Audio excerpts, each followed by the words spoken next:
Hello and welcome to an all-new episode of Anime Brain Freeze. We are your hosts with modern-day minds in Stone Age bodies, or vice versa. Depending on how you look at it, I guess. Hi, I'm John. And I'm CC. And when there's just too much cool anime to watch, we got you covered. Today we have three widely different shows for you. First, I'll take a look at the down-to-earth sports drama Stars Align, which deals with the growing pains of teenagers, not only on the soft tennis court, but also in their problematic family lives. After that, John will review the second season of the anime series that's part of the giant cross-media franchise Granblue Fantasy. And finally, I will wrap up the show by talking about the new hit show from the pages of Shonen Jump that is all about applying its winning formula to the field of science yet again. Dr. Stone. Quite a colorful batch of shows to tackle, so let's get right into it. Don't go anywhere, we'll be right back.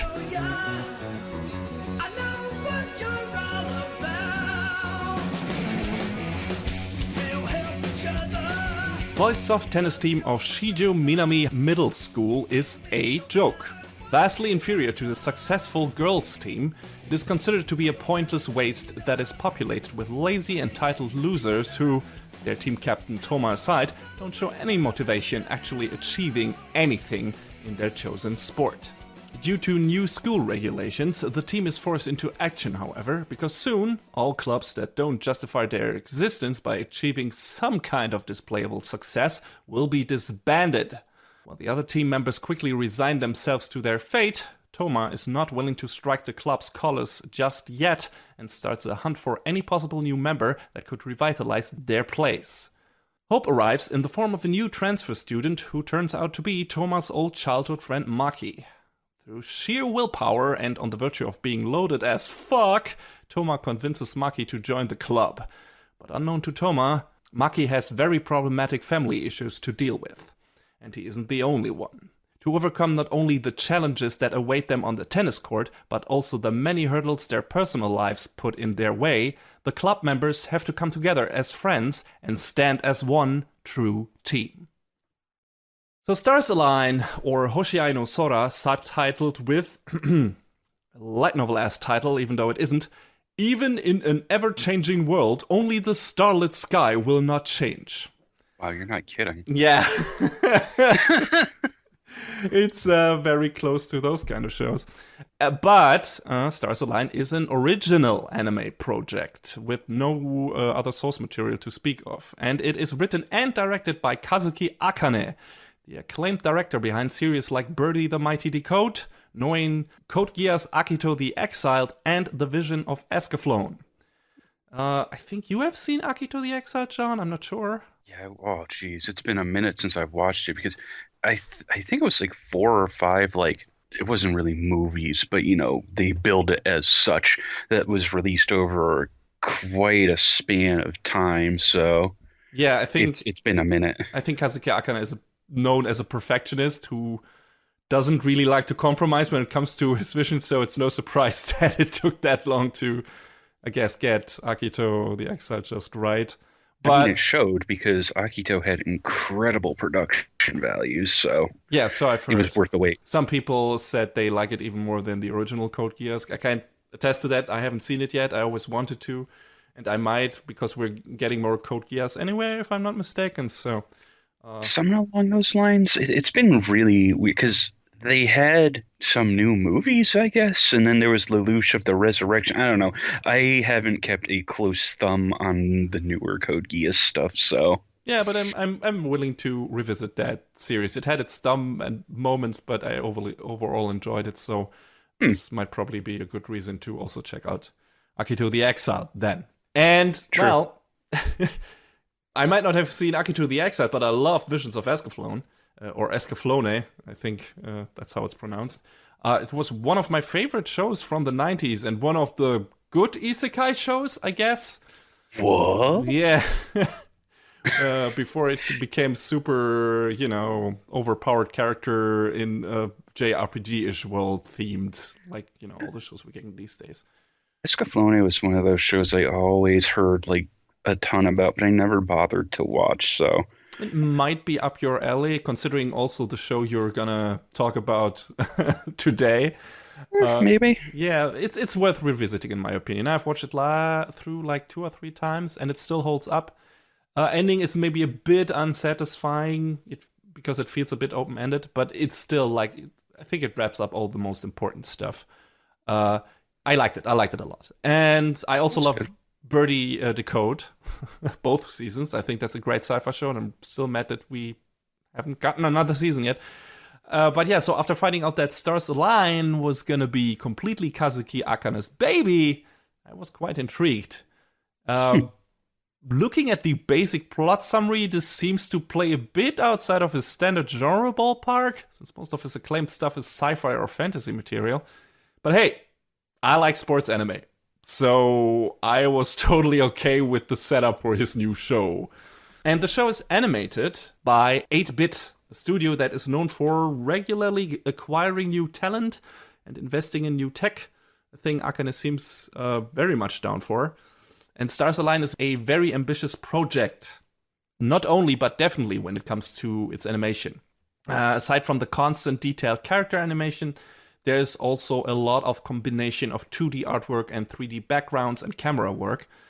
And it mostly looks good to great, in my opinion. The matches especially contain some fancy tracking shots and fluid character movements. It does not look as mind-bendingly insane as the badminton matches in Hanebado, which seems like a good point of comparison, considering how how similar those two sports are, kind of. But it's at least visually engaging and creative.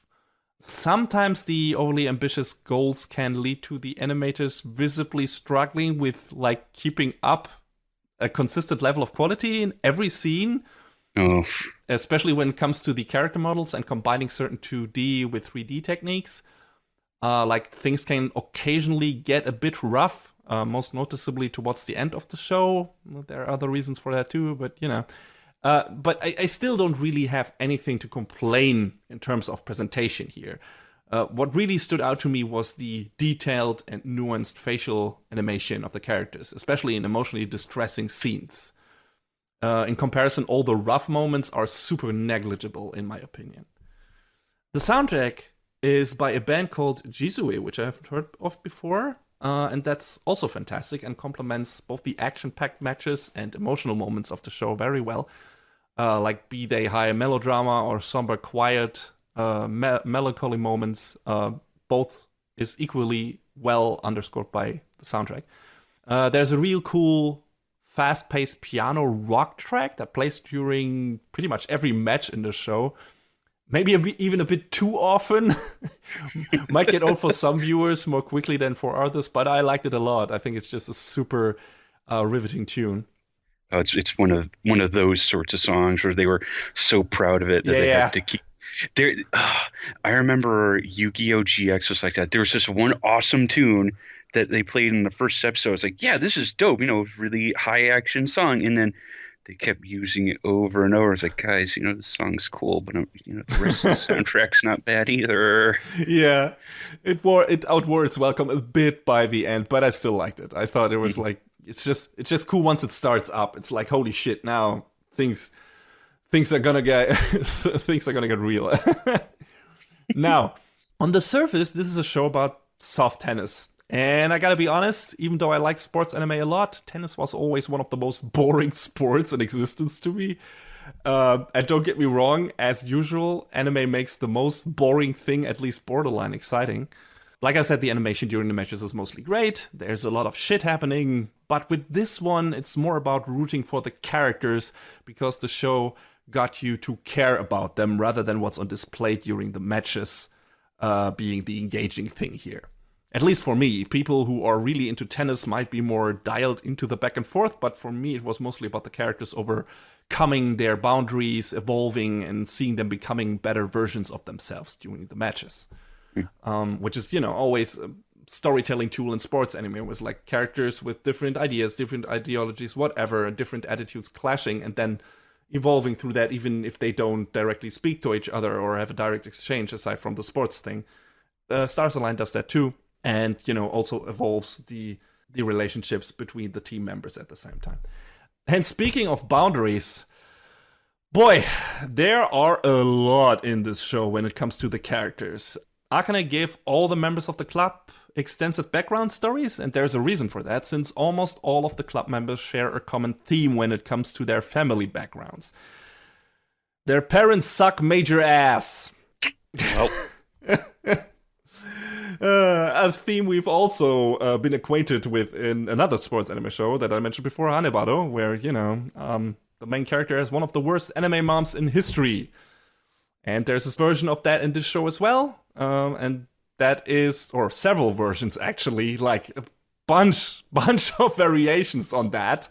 And nowhere is that more obvious than with our main character, Maki, who lives alone with his mom.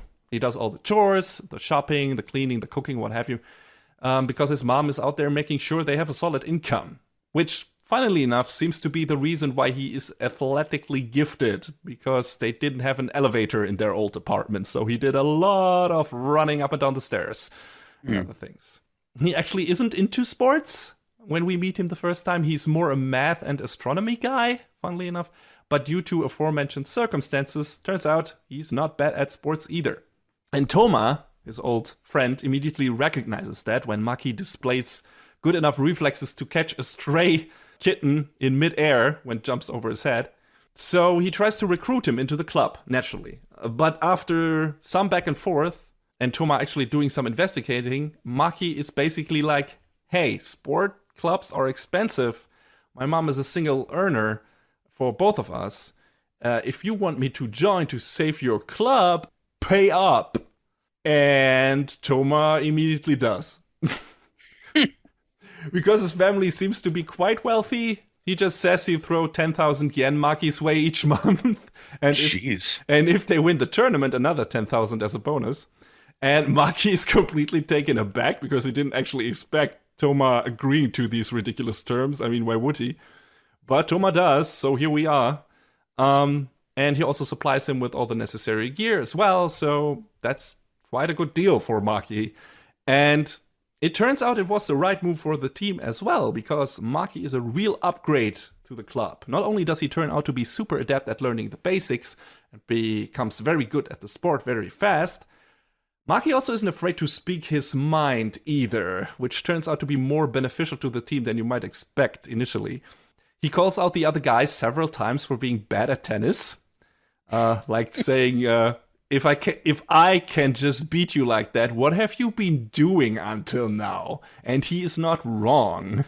He's definitely blunt, bordering on rude sometimes, but in a cool way, I think. And that not only pisses some of the players off, but also motivates them to show him that they can do better. The soft tennis teams at this school also play only in doubles, and Maki quickly realized that the current pairing is one of leaders and lackeys rather than good matchups that complement each other's strengths and weaknesses. I guess because he's into math and astronomy and stuff, or maybe that's why he's into math and astronomy stuff. He has a sharp and analytical mind, but he's also quite empathetic, and both those features benefit him and the team very much. The new pairings he comes up with actually work true miracles for the team prowess. When it comes to the competitions, the new teams actually work so well together that they come up with their own little strategies during before and during the matches, which comes into play in later tournament and stuff like that, and it's really engaging to watch. And it's nice to see these characters after being egged on by Maki and being fucking pulled out of their lethargy. It's just nice to see them evolving and becoming better players and enjoying more what they're doing. It's also really nice to see Maki really getting into something he had no interest in at all before. He even starts up writing strategies during math class, which is his favorite class, so that means a lot, I guess. I also mentioned him being empathetic before, and there are several examples of that. Some of my favorite relate to a friend of Toma named Yuta. Maki immediately realizes when meeting Yuta that Yuta has a crush on Toma and tells him that it's totally fine to be gay. Just like in Given, right? Mm-hmm. Where there's this key emotional moment, that's also in here as well. He's basically saying to Yuta, just like who you like, it doesn't matter what other people think, you do you. And he also makes him the manager of the club, which is also nice. And during a later episode, they also have this incredibly down-to-earth and candid discussion about how Yuta is still trying to figure himself out. If he wants to be a boy or a girl, because he might or might not be trans as well, what he feels comfortable with right now, what his expectations and fears are. They actually show a flashback scene of Yuta reading an LGBTQ-themed book, and Maki manages to take away some of Yuta's worries by telling him about a good friend of his mom who was born a woman and then transitioned to being a man, and how much more confident and comfortable his mom's friend now feels in his life. But he also tells him that Yu doesn't need to rush a decision and instead should do things at his own pace instead of letting the world or social doctrines force a decision on him. And that discussion is so refreshingly earnest and open-minded, and Yu pouring out his heart and Maki admitting that he can't fully comprehend what it's like to be in the situation, but that he deems it important to put oneself in the other person's shoes. That's just so unusual in anime, and it's encouraging in regards to those kind of themes being handled in that medium in the future, at least by certain writers and directors. And I really like that. I didn't expect that to happen in this show, I guess, and it was just one of those very emotional, very nice, very down-to-earth scenes that felt very realistic with really well-written dialogue. It also says much about the author of the material, I want to say, who I've gained even more respect for now. And hey, Maki also likes dogs. Hey. A generally good dude, as you can see. A really likable, down-to-earth main character. I really like Maki a lot. I think he's fantastic. So yeah, things are really looking up for everyone, aren't they? Well, remember how I said that Maki's family life was really problematic? It's not his mom, because she is super cool. It's his piece of shit dad. Turns out Maki's dad abused his son through most of his childhood. Beat the shit out of him, basically. His wife too, probably. So eventually Maki's mom got a divorce. But due to a fucked up legal loophole, since he's Maki's biological dad, he is still allowed to know where his son lives. Maki's mom has already filed a restraining order, but that hasn't run all the way through the labyrinth of blocky bureaucracy yet. So asshole dad is basically free to look them up every time they move, come to their place, steal some of their money, and also abuse his son while he is at it. Maki's dad is definitely a contender for worst anime dad in history. Not only has he, and still is, physically abusing his son, he also psychologically tortures him by trying to make him believe that Maki is gonna end up being just as much a worthless piece of trash as his father, because he has his genes. To see Maki instinctively cower in fear and shield himself from harm when his dad raises his hand against him is heartbreaking and incredibly rage-inducing at the same time. His dad really is a scumbag to rule all scumbags, that guy. Truly despicable. And the show really pulls no punches when it comes to these moments. It's especially disturbing when we have a heartwarming bonding scene between Maki and one of the other characters, with a riveting, hopeful score in the background, and then sudden silence, and you know, this might or might not turn into an absolute horror show in an instant. That being said, now that Maki is not alone anymore, things start to change. He actually confides in Toma, which leads to one of the most kick-ass fuck yeah moments I could have hoped for. I'm not gonna give it away, but it was incredibly fist in the air, pumping, satisfying, and heartwarming at the same time. So I'm glad that happened. And Toma's family life is not free of conflict either. He and his mom kinda hate each other, or at least his mom hates him, because he's not like his older brother Ryoma. Some of that might have to do with Toma being very introverted and antisocial, which he struggles with on a regular basis. But he is also, in general, a very intense guy. He often comes across as very brash and strict when it comes to the other club members and being the captain of the team. Outside of that, he doesn't talk a lot. And as an example, Toma is actually incredibly pissed when he and Maki win their first couple of matches against the other club members. He lashes out at them because he considers them either lazy bums for not being able to beat someone who never played tennis before, or idiots who are too focused on trying to make the newbie look bad instead of actually playing good matches. I mean, he's not wrong, but he is also very frustrated with himself, obviously, because he considers it his duty as team captain to motivate and build up the other players, which in his own eyes he completely failed at. Not only does his mom compare him to his brother constantly, he does it himself, because Ryoma was a soft tennis player as well. He actually took the team to the nationals when he was in charge, and since Toma looks up to his brother, he tries to constantly live up to that giant idolized version of his brother, and punishes himself every time he doesn't succeed in that. And there are a bunch of other characters too who struggle in this show, like pretty much everyone of the main cast. I mean, you can probably already imagine what struggles Yuta has to face for being at least gay and possibly trans, bullying being the least of it. But there's also Rintaro, the vice president of the club, who is adopted, which makes him feel like he will never be able to live up to his parents' expectations, even though they love him with all their heart. Another dude named Nao, his mom is an overbearing helicopter parent. Another club member, Itsuki, lives alone with his sister, I think. At least his parents got divorced. And actually, his full background story is pretty damn horrifying. Kind of even worse than what Maki had to endure. But I won't give it away. And there's a scene where some punk at school makes fun of him for his family situation. And Itsuki actually caves his forehead in with his tennis racket. Ooh. Which is a great but also unsettling scene. I mean, he doesn't kill the guy, but he gives him a nasty cut. There's a lot of blood. Then again, he and Maki actually bond over that, because, Maki has a troublesome family life as well, and that guy makes fun of Itsuki and his sister living alone with their mom or something, and Maki can relate, and he's like, yeah, fuck that guy. But also, you shouldn't hit people with your tennis racket. It's broken now. Like, that is the worst thing. So that the guy got a fucking hole in his head now, but that the racket is broken. And I had to laugh at that. It's like, it really fits like Maki's blunt character type. It's cool. And then there's one of the few main female characters in the show, Kanako, who lives next door to Maki and starts hanging out with him, Yuta and Toma.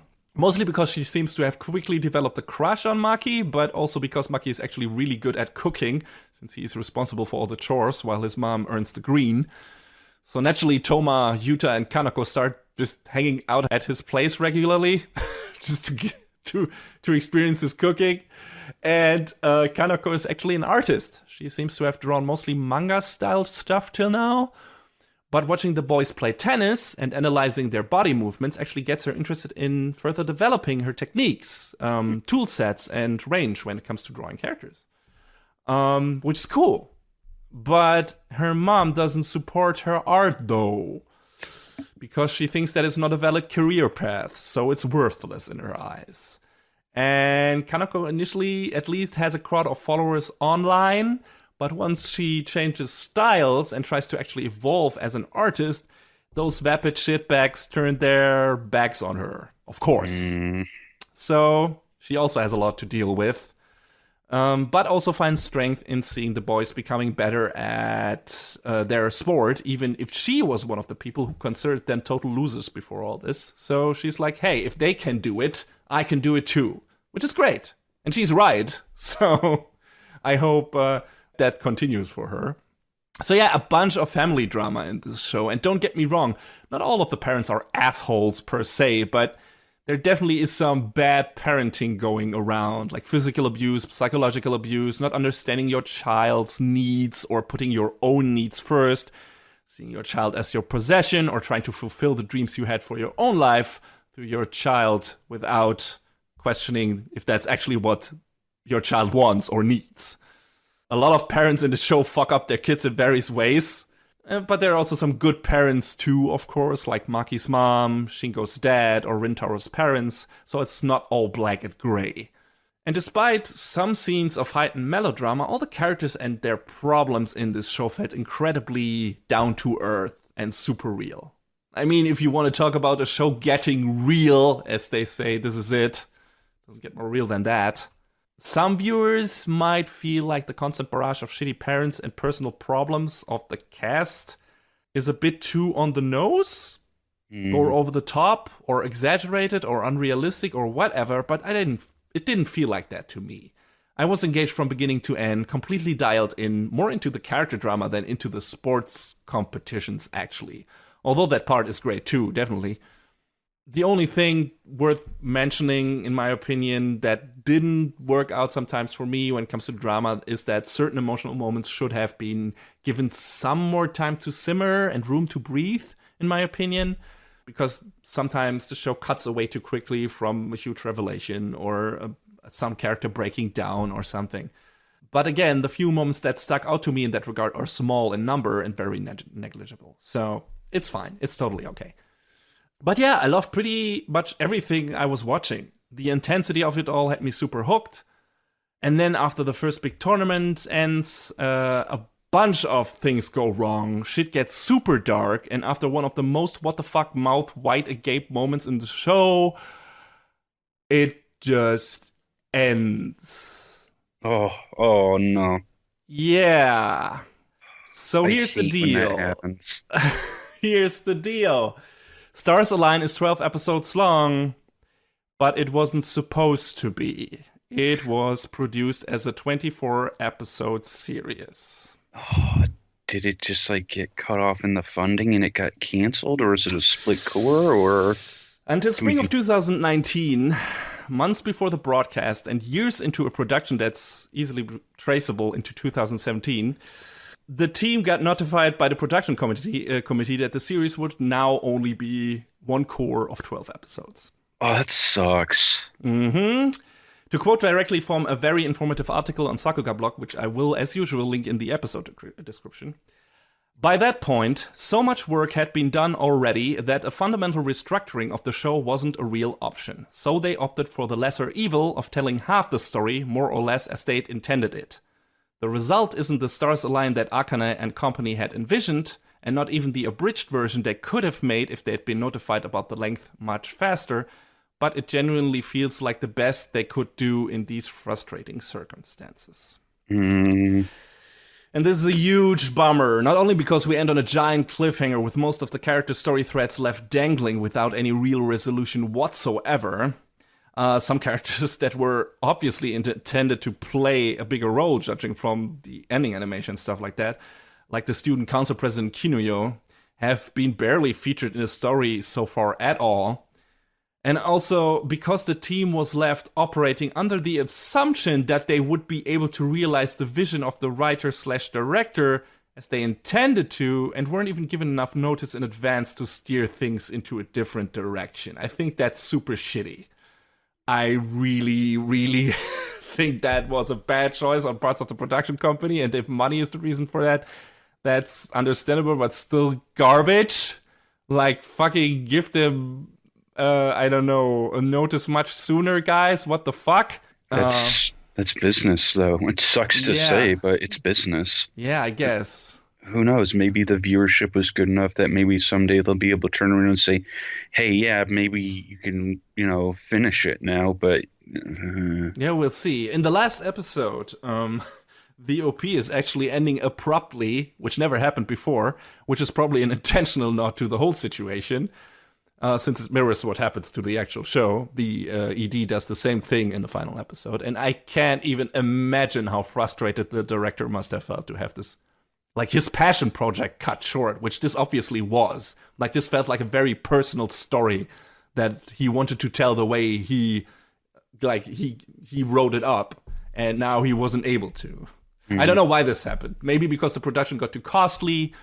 There was also rather unfortunate or dumb, depending how you look at it, controversy about the ED of the show, because the key animator copied the dance routines of some famous Japanese online dancers without asking them for permission first. Oh, I think I remember seeing something about that.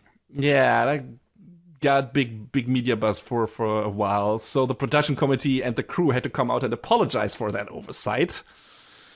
And that kind of colored the show in a bad light afterwards. Maybe that soured the grapes on the side of the production committee as well when they had to think about giving it a second core. I don't know. But then again, like they already notified the team that the show would only get 12 episodes in spring of 2019. And that shit with the ED happened after the show started airing. So it was like, I don't know, half a year between that. So I don't think that this clusterfuck happening was the initial reason to cut the series short. It couldn't have been. But it might be the reason why it doesn't seem like it will be getting a second core. So, and the director Akane has since come out and said that he intends to finish the story in line with his original vision one way or another. The problem is we don't know when or if that will actually ever happen. I mean, shows have changed production committees and studios between seasons before. That isn't unheard of. But I don't remember any case where that was beneficial to the show in question in any way. Like, I can only think of bad examples of that. Yeah, like One Punch Man, for example. Now, recently, Seven Deadly Sins. I think Log Horizon, that also happened to that show. Yeah, it switched from Satellite to Dean. And after the author got out of jail for tax evasion, the third season is still being handled by Dean. So, So, that doesn't... doesn't really get my hopes up for getting like another season of this caliber. I mean, maybe if the people at 8-Bit are still on board for it. Yeah, which, you know, why didn't you just fucking give it the 24 episodes to begin? I mean, Akane might also try to finish it as a manga, but again, that would be a bummer because I'd rather see this finished in animated form because, like, the production values on this were great and it looked good, it sounded good, it just did all the right things when it came to highlighting the emotional moments, and I think, you know, the story material would really profit from this being continued in animated form. But as things stand right now, this is a great series that I can't recommend. Because it's completely unfinished. It's thoughtful, it's heartwarming, it's disturbing, it's packed to the brim with sports action and engaging from beginning to end, but you will get no final payoff to a lot of the interesting character stories set up during its runtime. And trust me when I say it really ends on one of the worst cliffhangers I have ever seen and you could ever imagine. If you want to watch it, it's on Funimation and Hulu in the US, on Wakanim in Germany. Content-wise, I can wholeheartedly recommend this show to anyone who likes sports anime. Likes really well-written characters, likes good dialogue and great drama, and is fine with things getting too real for comfort and a bunch of story moments. Just be aware that if you decide to check out this otherwise truly well-crafted series, you won't see the characters' personal journeys come to a satisfying close. As much as it pains me to say this, maybe wait until we get the unlikely confirmation of a second season or until Kazuki Akane finds another way to finish this touching story the way he intended to.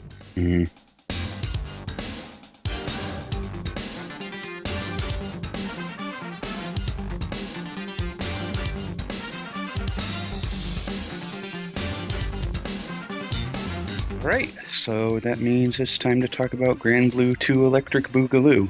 I know that subtitle's overdone, but I'll never not love that joke. You have no restrictions on that, no limit. Yeah. So, second season of Granblue Fantasy. What's the story? So, obviously, this is a continuation of the story from the first season, which we talked about. God, it'll be about 2 years now, I think. So, now... On the run from the Erst Empire, Gran and the crew of the Grand Cipher receive an offer to negotiate a ceasefire. Meeting at the neutral territory of the Albion Citadel, they are welcomed and hosted by Vera Lilly, current Lord Commander of Albion and a friend of Catalina from her officer training at Albion. Imperial General Furious grants the Skyfarers an official pardon, but fails to defuse the tense situation. Given time to unwind, the Skyfarers attend a gala hosted by Vera to celebrate the arrival of the crew. However, tensions run high as Furious and the Erst delegation remain at Albion even after the negotiations conclude. Learning about the existence of a primal beast on the island, the crew is shocked to discover a letter from Catalina announcing her resignation. While Gran heads off to find their former comrade, Eugen and Rackham decide to investigate the Imperial presence on the island, suspecting a more sinister scheme lying up the Empire's sleeve. So, like I said, this is the continuation of the story from the first season. The first season covered chapters 1 through 16 of the game, and meanwhile, the second season basically jumps right back in at chapter 17 and continues on through chapter, I believe, 28, 29 through 28. Which, needless to say, is still only scratching the surface because as of the game's latest updates, there are 132 story chapters that you can play through. Oh boy. Yeah, and it's funny because I opened up the game and I logged back into my account for like the first time in like Jesus Christ, I don't know how long. And it's funny because my account was right at the chapter where this season starts. So, I stopped playing at just the right point, I guess. You know that thing we were talking about earlier about switching production companies? Yeah. Yeah. So, the first season was headed up by A1 Pictures, and we say things about A1 a lot because their productions are kind of uneven, I guess is a good way, is a diplomatic way to describe it. They switched the production of the show to Mappa, who we've talked about several times before, and we know they're capable of doing good work. And boy, this is. I don't think this is the worst work Mappa has done, but it's far from their best, man. It doesn't really look good from the onset, mostly because immediately the character designs are different. And I don't think that's a positive or a negative, but if you've seen art from the game, a lot of from the early game anyway, was done by a man named Akihiko Yoshida. And if you know him, you're probably familiar with some of the other games he's worked on, like Final Fantasies 12, 14, Tactics, Vagrant Story, Bravely Default, Near Automata. So you know the art style. You know his art style probably pretty well. And the first season did I honestly think, a real good job of capturing that.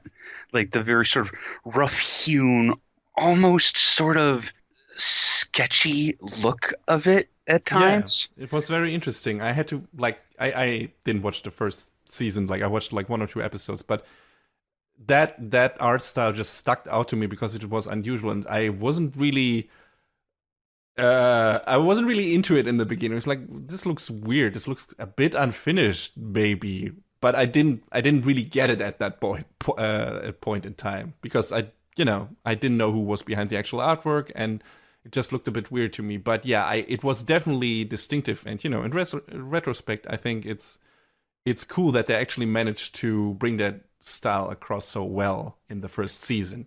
Yeah, and it really hit it really good, well. And then this season hit, and the characters look like they're from generic early aughts anime, and it's not great. That's a bummer.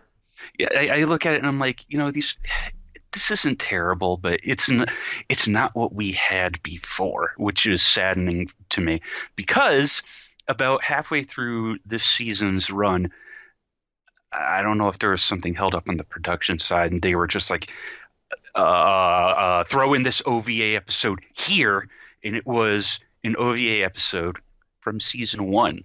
So we got this nice little style whiplash over the course of 2 episodes. It was like, oh, I remember how this show used to look, and then it went back and it's like, oh yeah, it looks like Seems this now, huh? very ill-conceived in terms of placement of this episode. Yeah, it was like, here's the Halloween themed episode. Okay, cool. Like 3 weeks after Halloween.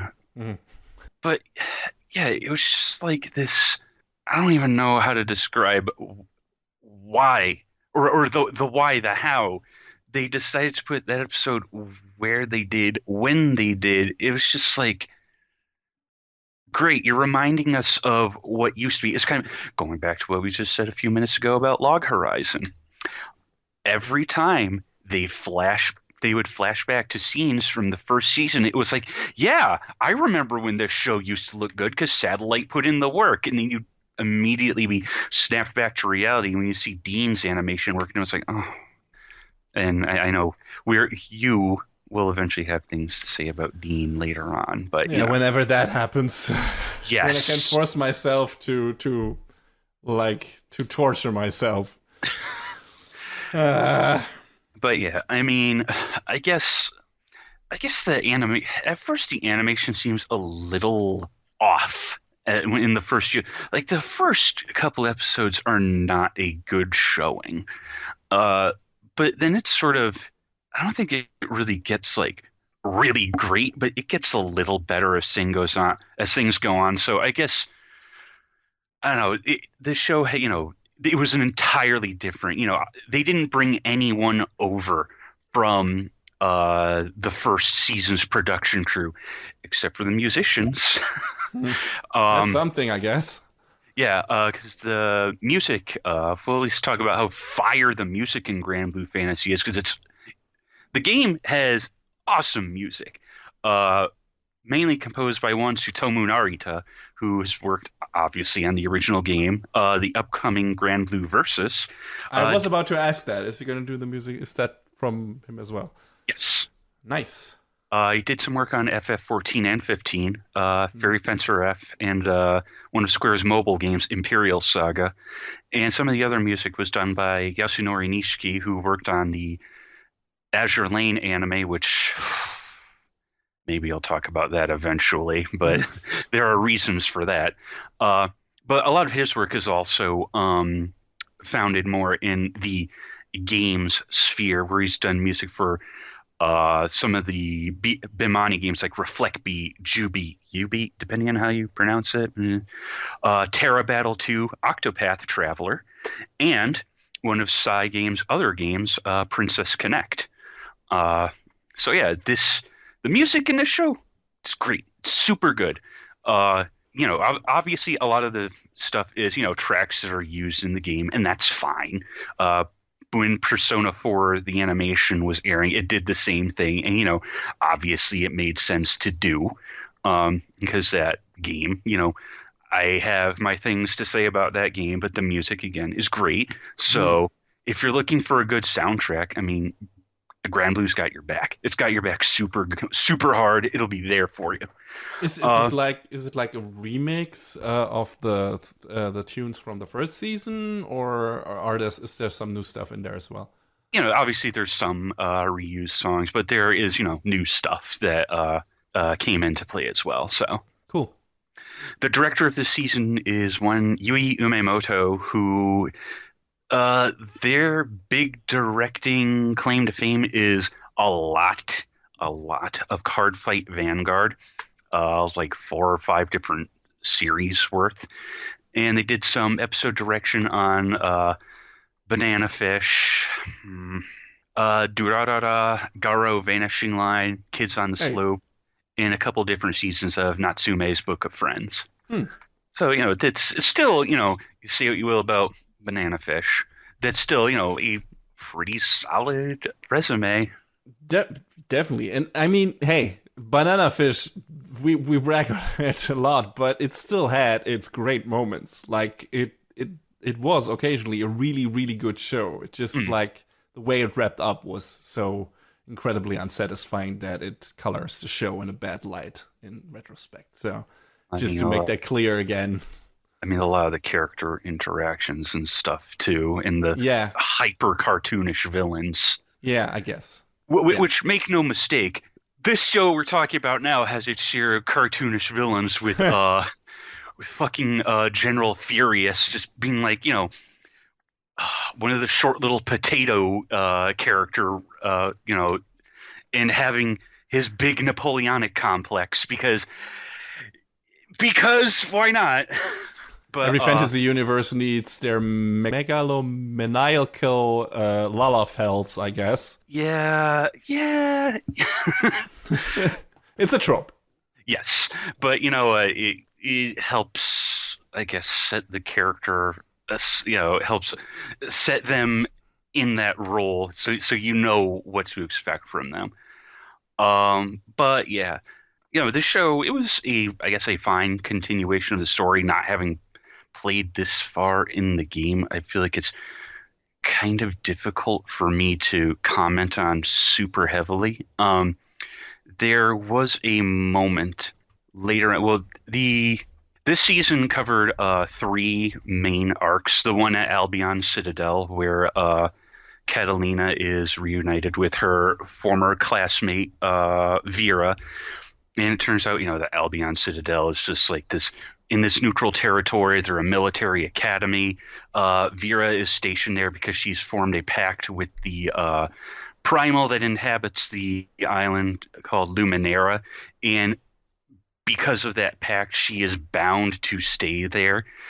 And when Catalina ends up showing up again, but I guess we could say emotions start to run high, and it turns out that Vera is more than a little resentful, and the yandere side starts to come out more than Oh a little no. bit. Yes, and it's a bad scene for everyone involved, really. Our main crew and the Imperials alike both have to kind of deal with that. After that is an arc with the Mist-Shrouded Isle and one of the primals, Celeste, which is like this giant ghost airship that Okay. yeah, no, it's super cool in concept because it's like this ghastly looking airship that's like falling to pieces, and like the front of it, the bow of it is like falling apart, so it makes like this gaping mouth where it just like eats stuff up in these bright purple evil looking eyes. So um so the primals are basically the same thing here that they are in Final Fantasy 14, I guess. Old gods, More or less, kind of. yeah. Okay. I All guess right. they probably just chose that name in the localization so it was like familiar because obviously it's in the zeitgeist now because of FF14. Yeah, I guess. I mean, it Uh works, and it's a cool term. yeah. So, and this mist-shrouded isle is inhabited with all sorts of undead. Not like eat your brain zombies undead, just they are undead, and they are kept alive on this island by the existence of Celeste. Oh, Um, okay. and there they meet this, maybe she's a ghost, maybe she's not, character named Fairy, and they have that story arc there.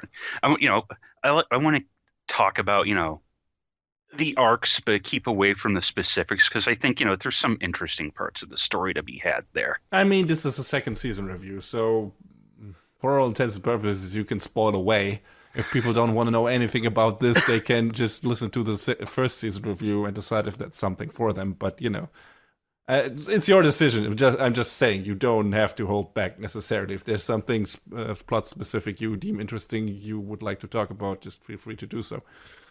I mean, I think it's Worth experiencing yeah, first I think time. it's So worth watching okay. because the story setup is the individual like mini stories that they tell throughout the game and as the show are interesting enough on their own, and mostly because trying to describe this series' myriad cast would be a task that would probably take several hours.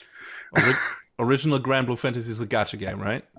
Yes, Yeah, it that makes is. sense that there are so many characters. I think there's, including very element, because when you pull a character, you get like, that character has an elemental affinity. There's other variants of said characters with Oh different no. elemental affinities. Yes, of So course. so you can pull the same character Also, multiple gold times. versions, probably platinum versions, silver versions, dark versions. I assume. I mean more like fire, wind, water, Yeah, earth. no, I mean aside from that. Oh, well, yes, because I mean, oh, you got your 3-star. That's cute. All Or no, right. excuse me, rare, S rare, and SS rare. I'm sorry. So let's try to separate it a bit from from the actual game that it came from in itself as a story. Do you feel like the second season is a good continuation of the first one? Is there some character development that is engaging? Is the plot progressed fast or progressed at a at a good pace, so that it keeps you engaged? Like, Yeah, I feel like they keep it going at a pretty sharp click to keep you, wanting to continue. Mostly because uh each arc is usually like a specific character story and like fleshing out their background and wanting to know more about them. Like the last story in season 2 about Galonzo Island talks a lot about one of the crew members, Rackham, and his ties to another character, Noah, and how he wanted to become a Skyfarer and how he got the Grand Cipher and all of those sorts of things. So it's a neat little story. It's kind of hard to say whether or not, the main character has any growth, the main character Gran, mostly because he, or in the case of the female main character Jita, uh, have, real growth because, they're just there to be an avatar for the player. mm, um, which is it's hard to do something like that, especially when this character is supposed to be you. It's supposed to be a self-insert, but there's another show airing right now that we're probably going to talk about in the next go around, where they kind of are doing that decently well, but in this show it's just kind of like whatever. I guess Gran's there, and he's there to help drive the story forward because mm. he's you. That's you on the screen. But he doesn't really have any real, I don't know, interesting background or real agency himself, aside from being like the catalyst for a lot of the important plot moments, I guess. I mean, not yet. I guess Okay. I think there's some stuff later on in the game, at least, where you end up going back to his hometown because a lot of this revolves around Gran trying to find his father and become, big bad, awesome Skyfarer like Mm-hmm. him, which, obviously is something we've seen before. Sure. But, how I don't know exactly how that plays out because I'm like 10% into the plot of the game. Oops. Yes. And it's also kind of a I don't know, loose, unspecified goal that they can drag out forever without resolving it. Exactly. So, I I mean, mean, it's that is the problem with it being a live service game is that yeah. they can keep adding story onto it, which is cool, but trying to catch up to it or trying to have it be resolved is like, when is that gonna happen? Yeah, that's also always my problem with these kind of games and MMOs too. I mean, I like how Final Fantasy 14 handles it to an extent, but still, there's like, yeah, but just fucking tell one finished off story instead of just fucking piling on and on and on this stuff. Just end it and do a new game. I don't. Hey, do you remember that character from 3 expansions ago? Yeah. I mean, I can imagine it to be super hard if you have a self-insert character that is not really an existing character and trying to turn that into an actual person in a series that has an actual narrative and everything, where you need the main character to be a person instead of a fucking blank slate. But considering a lot of games do it. I don't know how Granblue does it, but Persona, the main character, you have the choice between a number of text, voice responses, whatever, and if when you adapt that character, you just have to decide on one single way that character acts Hmm. and just basically choose your voice lines or text lines from the game accordingly, I would imagine. So I mean, they I had fun with it in the Persona 4 anime though, because they sort of had Narukami's reactions and his demeanor change bit by bit over the course of the story. okay. And during the the bumpers when they were like going to and from commercials. They would show that like personality graph thing that you would see in the game. You would see the arrows just slowly starting to move outward, which was really That's neat. clever. And they took it a step further with the adaptation of Golden because they showed that personality graph in the intro sequence with everything filled in. So it's like, oh, so this is New Game Plus. Got it. Which I would was have really liked to. cute, I thought. I would have liked to check out the adaptation of Persona 5, but it looked like ass, and yeah. So I never did. Yeah, I heard that sort of went downhill real quick. Yeah, so again, and I will get more Persona 5. Anyway, soon. So I will play that game this year, I promise. Yeah, time to play through it for me, like for the third time at least, if not the fourth time after that. I don't know if I'll be able to do all the social link stuff in my first run through this time. I mean, I know some shortcuts, but still. Ha! All right. I mean, why not? It's now one of my favorite RPGs of all time, so I have no reason not to, I guess. But yeah, back to Granblue. There's a bunch of Granblue stuff coming besides the main game. Like you mentioned, Granblue Versus is coming up. I'm really interested in that because it's developed by Arxis, and it looks really cool. And there's also beta played really well, so I'm looking forward to it. Great. I'm definitely gonna get that. And there's also that action RPG thing that Platinum was working on for a while at least. Yeah, Relink. Yeah, Relink, that could also be really cool. So I wonder, do you think that this anime is a really good way to get acquainted with the world? Would you say you should rather go with the gacha game? Would you say maybe there's a story summary in Granblue Versus? Maybe the Platinum thing is the better thing, a Relink? In terms of time investment, in terms of how well the story is realized, how entertaining it is, like, you know, all that stuff. Like, how big do you think the merit of this anime adaptation is when it comes to actually getting into this world? I feel like it lays the foundation really well because it gives you the setup and it introduces you to a whole ton of characters, like so many. So I feel like as a primer for getting into the world of Granblue, the anime is fine. You know, it's not the top best produced show in existence, but you know, it serves its purpose, you know, to build interest, to tell the story in a different medium, to introduce people who have not played the game and don't want to invest that time into it. Which, you know, depending on how you want to look at it, if you want to put the time into the game, how long that takes you to get through the first 28 chapters of the game, you know, I don't know offhand, compared to sitting down for maybe 6-ish hours to watch the 24 episodes of the show. Yeah, you know, anime are always, well, unless you start watching One Piece, less of a time investment than video games usually. Unless you watch Paced One Piece. Does that still exist?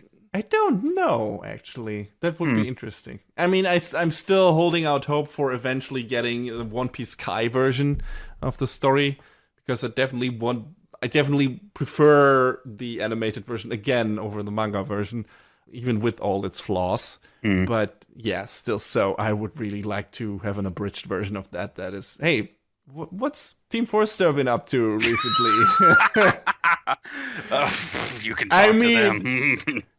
I mean, come on. If they want to do a big project that has an almost unlimited number of material to work with, there you go.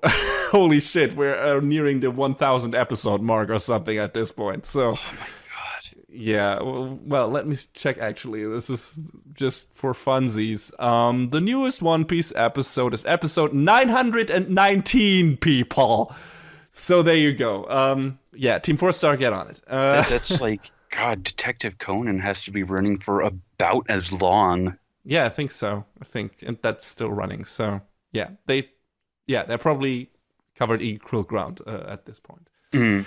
But yeah, you know, Granblue sounds like it's a comparably easy thing to get into. But would you say that people should stop after the first season because the second one is maybe not living up to what the setup the first season built, and the art style and everything not being as faithful? Or would you say the story in the second season is interesting enough, like the characters are evolved and developed interestingly enough, and the plot progresses as in an interesting way, so that it's worth continuing after the first season? I mean, I guess my gripes with the style are just my personal taste sort of informing my opinion. I don't think it's a bad thing if you want to keep watching after the first season. I mean, you have to be prepared for a shift in how it's going to look, but the execution and the development that they give the characters in the second season is it's not insignificant. It's interesting, and we get to know some neat things about them. Like I had zero idea what her besides running away from the Empire to protect Lyria, what Catalina's deal exactly was. And then we go to Albion and we see, oh man, you and your totally not girlfriend had some issues to work out, and it plays out, in a pretty interesting way. So, and a lot of the other character stories, like I mentioned, Rackham earlier, was pretty cool. I guess there's one part during the Galonzo Island story where a couple of mutual friends of ours were like, "Yeah, this definitely didn't happen this way in the game," and I was like, "Okay, noted.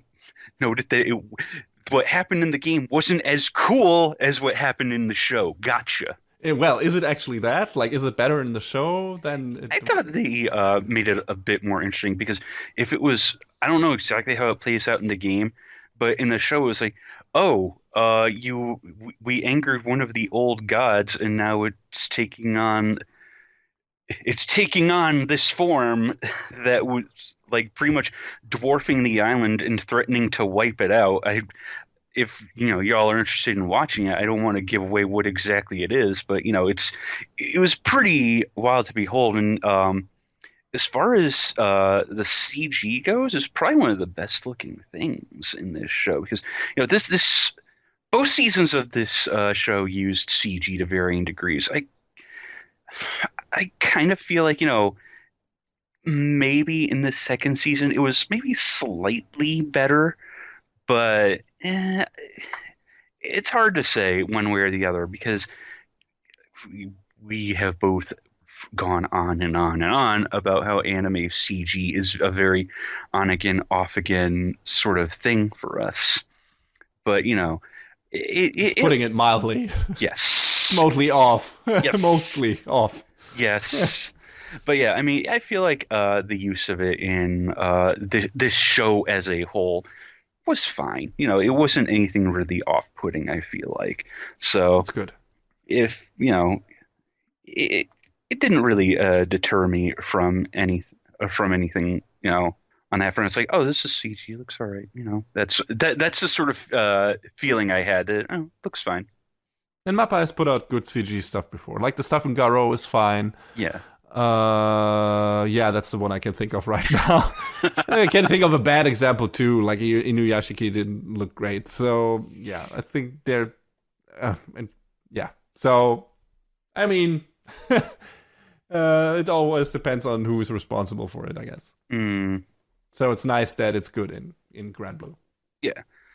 So, but yeah, I feel like it's probably not for everyone because I think a lot of people on the outside will be like, "Oh, it's generic fantasy," and I mean, yeah, it ticks a lot of those boxes. The whole, "Oh, there's an evil empire, we have to stop them," sort of fantasy thing that's in.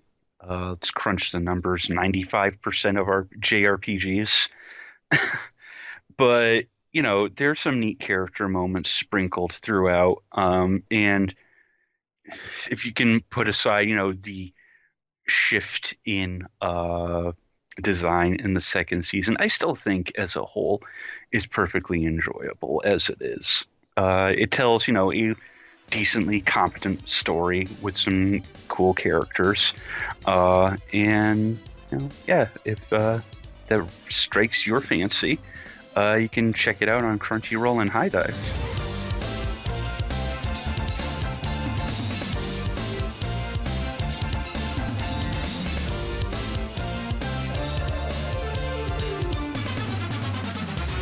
"3,700 years after a mysterious flash of light petrified the human population, a teenage science genius named Senku revives to find himself in a world where all traces of human civilization have been eroded by time. After figuring out the mysteries behind his sudden revival, Senku also frees his longtime friend since childhood Taiju and their classmate Yuzuriha from their stony shells to rebuild human civilization. But to accomplish his grand goal of kickstarting and quick-routing the scientific and societal achievements humanity has gained over thousands of years, Senku realizes he needs more powerful helpers. So, he revives martial artist Tsukasa, which turns out to be Senku's first and biggest mistake. Tsukasa, grateful for his revival, but also enamored with the simplicity and blunt fairness of an uncivilized world without sin, decides to oppose Senku's intent of reviving all of humanity and resolves to create a new world, free from the old generation's corruption. After escaping Tsukasa's grasp, Senku finds himself in the company of Kohaku, the member of a primitive civilization that seems to have no precise knowledge of the history of the world. After following her to her village, Senku, together with Kohaku, the resident science adept-to-be, Chrome, and an ever-increasing number of other friendly helpers, starts laying the groundwork for building his kingdom of science. But Tsukasa has not been slacking off either. Using the knowledge and resources necessary to revive petrified humans as well, he is building a giant army consisting of hand-picked warriors willing to share his ideals and serving as the foundation for his empire of might. Senku's and Tsukasa's ideologies are bound to clash on the battlefield sooner or later, but who will ultimately prevail? The sophisticated brute or the mad scientist? Dr. Stone is based on a manga written by Riichiro Inagaki and drawn by Boichi. Besides Dr. Stone, Inagaki has also written iShield 21, which is one of the few sports anime you have checked out, John, I believe. Yeah, it's been a minute, but yeah. How did you like it? I enjoyed iShield 21. I mean, there's not a whole lot of sports anime that I get super into, and I always kind of liked football, or American football, that is to say. So, I watched iShield 21 for a while, and I really enjoyed it. I don't know if I ever finished it. I should maybe look back into that at some point. Yeah, I was always interested to checking that out too, because, I know bullshit about American football, so depending on how faithful that, that can vary from sports anime to sports anime, but, that could actually make it entertaining. And also, I think at least the manga was drawn by Murata, the guy who... Yeah, it was Yusuke Murata. Yusuke Murata, right, yeah. And I love his artwork, so I might at least read the manga maybe. I don't know how faithful the anime adaptation was in that for that in regards to his artwork. But yeah, speaking of artwork, Boichi, on the other hand, who is Korean, by the way, has also drawn Ragia, the New Book of Revelation, Sunken Rock, and Trigun Multiple Bullets. I think I checked out Multiple Bullets, but it's been a while. And the manga for Dr. Stone started in March 2017, is still running and counts 13 volumes at this point. The anime adaptation started airing in July last year, and the first season ran for 24 episodes. The second season, with probably the same number of episodes, has already been confirmed. And the animation was done by TMS, or Tokyo Movie Shinsha, which we have already mentioned several times on our little show. They are responsible for Lupin III, Detective Conan, Yowamushi Paddle, and the last thing we reviewed of theirs was Fruits Basket. And the presentation in Dr. Stone is solid, I would say. The design work... would you say rock solid? God damn you. Yes, I would. The design work adaptation from Boichi's original art is unusual, but striking. Like, he has a very distinctive art style that maybe takes some time getting used to for some viewers. The environments are lush and colorful, and since the focus is on the scientific developments, the show doesn't need to have that many flashy action scenes. There are definitely some fight scenes, but even those are more about who can use the better tools than who's the better fighter or has superpower like in other shonen anime. So don't expect any big Sakuga moments like in a bunch of other shonen shows like My Hero Academia or Demon Slayer. That's not what this show is really about. So yeah, what is this show actually about? Why don't you tell us? Yeah, like I already established in the summary, Senku wants to superstart human evolution again. To go through all stages of civilization, scientific progress, and technical achievements in the shortest amount of time possible, and to get humanity back to where it was about 3,700 years ago, with a few improvements here and there, maybe. In the show, it's now actually the year 5,738, by the way, I think. That's what I got written down. Tsukasa, on the other hand, says the old world and old world order had their chance, like the dinosaurs. He considers our current world, like that you and I live in currently, a dystopia where the rich old assholes feed on the young and impoverished. Yeah, that's what I thought. He sees the petrification as a chance for a full reset and the possibility of a fair and just world that doesn't waste its resources because it developed too far for its own good. And just looking He's not wrong. Yeah, just looking at the state our world is in today, his approach makes at least some sense.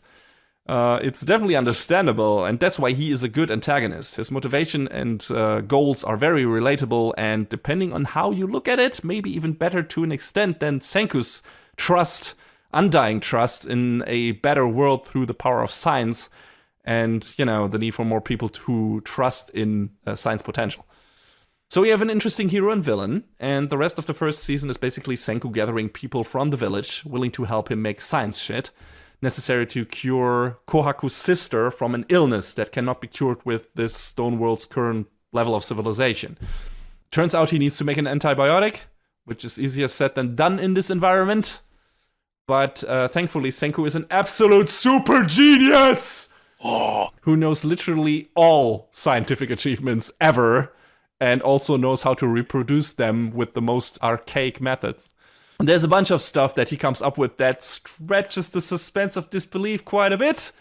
The show does a really good job at selling us on the possibility of actually being able to build the stuff he does with the right people, the right methods, the right materials, and a lot of patience. And even though Senku takes a lot of shortcuts, it still takes them about half a year to gather and develop all the things necessary to cook up the antibiotic. So the show is at least trying to stay somewhat realistic in that regard. Now, on the surface, just watching a guy coming up with a primitive way of creating things like glass flasks, antibiotics, or generators might sound a bit boring, but this is anime. And anime has a habit of making the most mundane things look super ridiculous and exciting. And the presentation in Dr. Stone goes a long way to get you engaged in the most basic scientific discoveries. First, in terms of visuals, the whole show has a very fun educational program, after-school program vibe to it, I guess. Like, we get colorful, cartoony roadmaps for all the scientific achievements, and every time the crew successfully builds or creates a new tool or gadget or item, you get this JRPG-esque window saying, acquired so-and-so.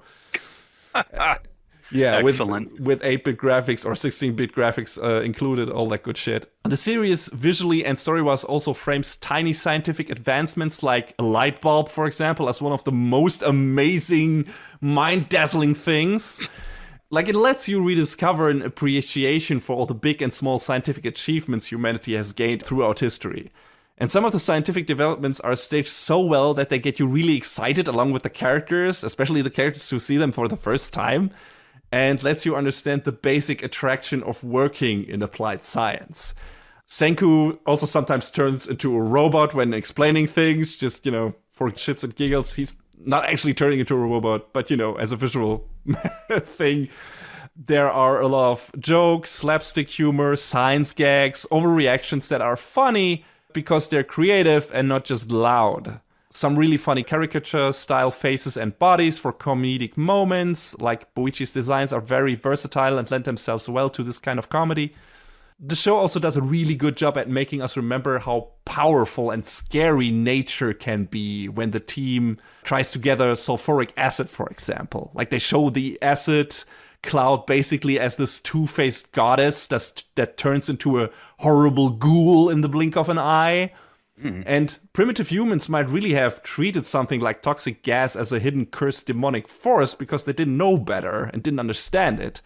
While, people were dying out of nowhere because, that gas is invisible. It just smells funny. So it's a fun idea to visualize it that way and, convey the basic idea of science having this supernatural aura to people who just are not familiar to it. The soundtrack is also fantastic. Aside from 2 amazing OPs, it's apparently done by 3 people. First, there's Hiroaki Tsutsumi, who, among other things, also did the music for Orange, Ahiru no Sora, which is airing right now, and a bunch of other things. There's also Yuki Kanesaka, who was responsible for the vocal insert songs in this and Blood Blockade Battlefront and Beyond. And last but definitely not least, there's Tatsuya Kato, who we have mentioned many times before on the show as well, since he did the music for Love Lies Sunshine, Free, Hanebaro, and of course Food Wars. So an all-star cast responsible for the music here, and it definitely shows. The soundtrack in general has this nice kind of Celtic feel to it, with certain instrument use that you would maybe hear in that kind of music, but more rockish and, with some additional orchestrations, everything. And just like the visuals, it gets you really excited once our characters get ready to do some sciencey shit. The few fights and action scenes are also underscored really well by riveting orchestrations, but mostly the soundtrack plays into an aspect of the show I didn't expect to find here at all. And those are the emotional moments. I did not expect the show to have that many genuinely heartwarming emotional moments. And the great music does a lot to make them work. But if all the characters weren't so damn charming, they wouldn't hit as well as they do. Senku as a main protagonist sets the bar here because he's just a lot of fun. He's very snarky and isn't afraid to use underhanded methods to get people to do what he needs them to do. But ultimately he has a good heart, and that is made clear very often throughout the show. Like, in the beginning, when he comes to the village, he does fetch quests to increase his circle of followers and friends, basically. Like, he creates ramen, or a primitive version of ramen, to lure in the hungry people first and make them work for him, for example. That works out really well, because, they have never eaten something so delicious, I guess. And I also love that the series is very intent on showing that he is not physically fit at all, which is a rarity for shonen main protagonists, who are usually just fucking action piece monster fighters, whatever, everything. And Senku is definitely not that. He is out of breath really fast, has no stamina whatsoever, is physically weak, like he's a twig. And he knows that. So he also knows that he needs the help of a bunch of people with various abilities to compensate for his own shortcomings, which again is very refreshing and sympathetic as well. He also has this catchphrase where he uses the word 10 billion or 10 billion% in completely inappropriate situations, but it's fun. Senku is anime MacGyver, and it is so cool to see him solve problems with old-ass science. And all the other characters are great as well. We don't spend a lot of time with Taijo and Yuzuriha this season, like only the first couple of episodes, and then they and Senku part ways for several reasons. But you definitely get the feeling that Senku and Taijo have been best buds forever. Like, every time they're together, it's super fun, even though they couldn't be more different in terms of personality, aside from both being giant goofballs, of course. There's Kohaku, is a strong main female protagonist who is also an incredibly capable fighter, but also very nice and sympathetic. No tsundere antics to be found anywhere, unless you call her a gorilla, which is understandable. That happens throughout the show, and it's very funny, the way she reacts to that. We have Chrome, who quickly is just as excited about science as Senku is, and has the brainpower to back it up as well. We have the village guards Kinro and Ginro, the old craftsman Kaseki, the mischievous mentalist Gen, and the little curious village girl Suika, who wears a hollowed out melon on her head. Suika is actually, she has one of the best moments when it comes to showing the power of science in a very emotional way. Because she's incredibly short-sighted. So she wears the melon on her head because the two eye holes make her see a bit better since they narrow her field of vision. Oh. And once Senku realizes this, he builds her some improvised glasses into the melon mask. And Suika actually being able to properly see like a normal person for the first time in her life is so relatable, so perfectly framed by the visuals, emphasized by the fantastic soundtracks, like so powerful and so moving that I got teary-eyed. I mean, it's such a simple thing, but to that girl, it's like fucking magic that completely changes her life. And the show conveys those emotions fucking perfectly. I loved it. And there are a boatload of moments like this in the show, which I didn't expect to happen. Just science changing people's life for the better, and Senku being the catalyst for that.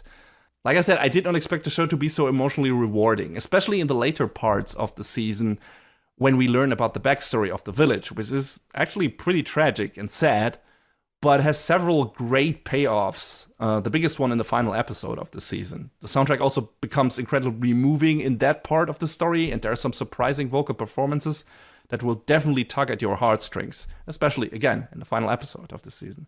Yeah, I loved it. I think presentation-wise, even though the animation is not like the Super Sakuga Fest, it all works together really well, and the soundtrack is one of the best soundtracks I have heard in anime in a while when it comes to just highlighting the important moments in the show. I think the only thing I can maybe fault this series for is that up till now it has had an incredibly idealistic attitude towards science. Like, Tsukasa's worldview aside, it glosses over the possible negative aspects, of the many advancements Senku brings to the village, like more waste, for example. And eventually, science is always misused in a way, be it weapons of mass destruction or what have you. Eventually, science is applied in a wrong way. And I wonder if the show will go there.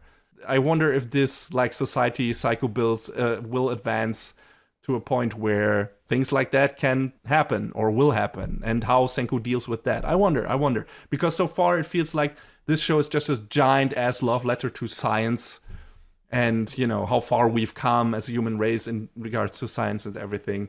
And the show trying to teach you about these things in a very kid-friendly way.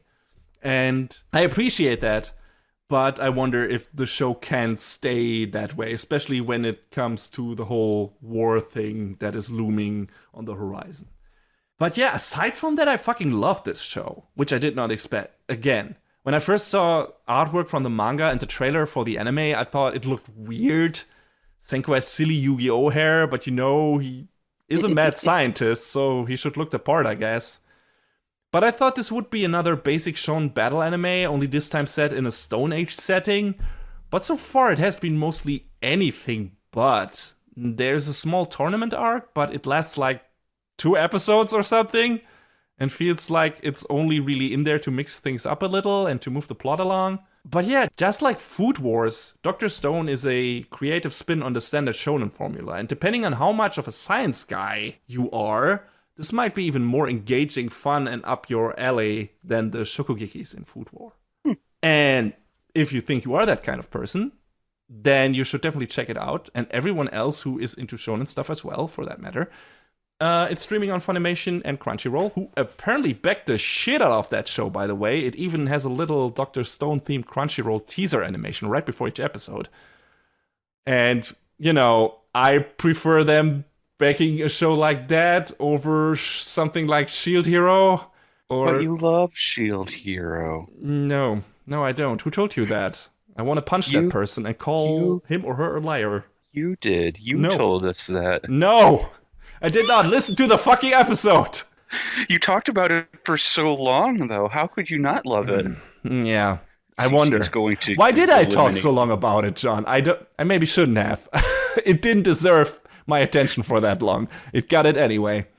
Because I wanted to tear it a second asshole. Anyway, not like there are not already enough assholes in that show, but you know. I mean, Crunchyroll was really, really playing this show up, and I guess for good reason, man. Yes, definitely. I mean, it's a big hit, and it's one of the big Shonen Jump franchises right now, right? You had the big 3 things like Naruto, One Piece, and Bleach for a while, and Dragon Ball, but that was much earlier. But then they disappeared one by one. One Piece is still there, but there have been some things be like trying to be the successors of that. And I guess Dr. Stone is one of them. The other one maybe being Demon Slayer, I don't know, maybe Promised Neverland to an extent. But what's cool is at least Dr. Stone and Promised Neverland are completely different from your standard stuff that Naruto did, that Bleach did, that Dragon Ball did, that One Piece does. You know, they really try to do something different with the standard shonen formula, and I super appreciate that. I'm like, yeah, give me more of those kind of shows. Like, I mean, currently we have one I haven't checked out yet, maybe I should, that is kind of applying the shonen formula to runway modeling, I guess. Oh, that show, yeah. Yeah, it's supposed to be fun as well. I don't know, if maybe I'll check it out, but that's really not a topic that is anywhere near my field of interest, so maybe not. But Dr. Stone is. Science shit is. Most definitely. Promised Neverland, that kind of, you know, horror story also is definitely. And I hope there are more, you know, uncovered, or at least uncovered by me, Shonen Jump franchises hidden in those pages that will eventually make it to the screen. And that I can enjoy as much as I enjoyed Promised Neverland and Dr. Stone. And yeah, I'm really looking forward to the second season of this. I want to see how the Stone Wars between the Kingdom of Science and the Empire of Might check out.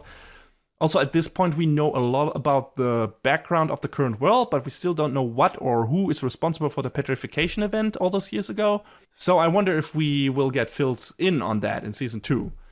And of course, I'm looking forward to all the crazy, primitive science versions of stuff we know and have gotten used to Senku will come up with in the future. Yeah, this was a thoroughly entertaining season of what seems to be a really fun and clever show, and you should definitely give it a chance. I don't think you will regret it.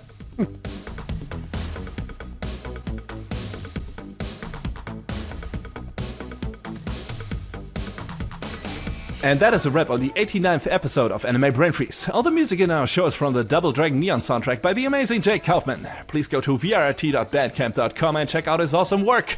Our show is available on most of the popular podcast services, but it's always worth visiting animebrainfreeze.com for a review index and more. Leave us comments and questions on YouTube, follow us on Twitter at AnyBrainFreeze, or send an email to animebrainfreeze@gmail.com. We would love to read your feedback. Thanks for tuning in. We hope you had a good time, and please join us again on our next episode. Macht's gut. Take care, everybody. Next time on Anime Brain Freeze. Dark conspiracies in a false utopia.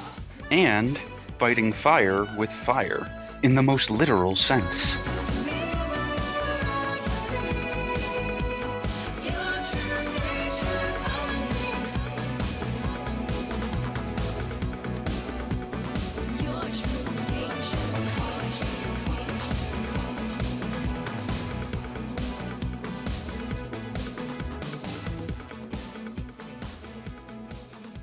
So, Stein is German for stone, right? Yes. So, if Senku built, like, you know, an archway or a portal or a door of some kind to walk through, would that be Dr. Stein's gate? I'm gonna...